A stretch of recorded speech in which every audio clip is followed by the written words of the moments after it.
Hello, good morning. Another day, another Panginas serye. Part 4. Come with me guys as we explore another spot and let's see what we'll find. Start with hiking. Okay, here we are. Look at this.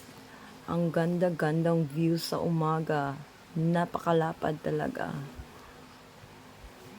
First one, salong-salong. Baka-baka. This one we call yanga-yanga. Okay? Ito, mukha lang siyang bato, pero it's another yanga-yanga. Bagtungan. Lagi itong nasa tangkulan ang bagtungan. Ito siya, guys. Kailangan nyo talaga ng superpowers para makita nyo siya. Pero hindi natin siya pwedeng makuha. Tingnan lang natin siya. Okay. Baka-baka na naman. It's baka-baka season. Another lusob-lusob. Baka-baka na naman po tayo.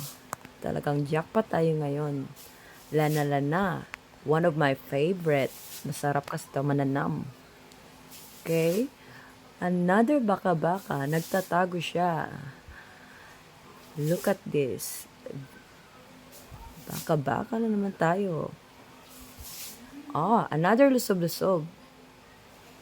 And yanga-yanga. Another yanga-yanga. Okay. Nagpa-cute konti, pero may ituturo. Another baka-baka. Season talaga nila ngayon or talagang swerte lang talaga ako. This one. Look at this. Perfect. Jackpot tayo ngayon. May malaki tayong baka-baka. Another one, nagtatago. Pero nakita pa rin. Lusob-lusob. Okay, tuturo ko na naman. Baka-baka. Jackpot. Another one. Jackpot. Another two. Jackpot.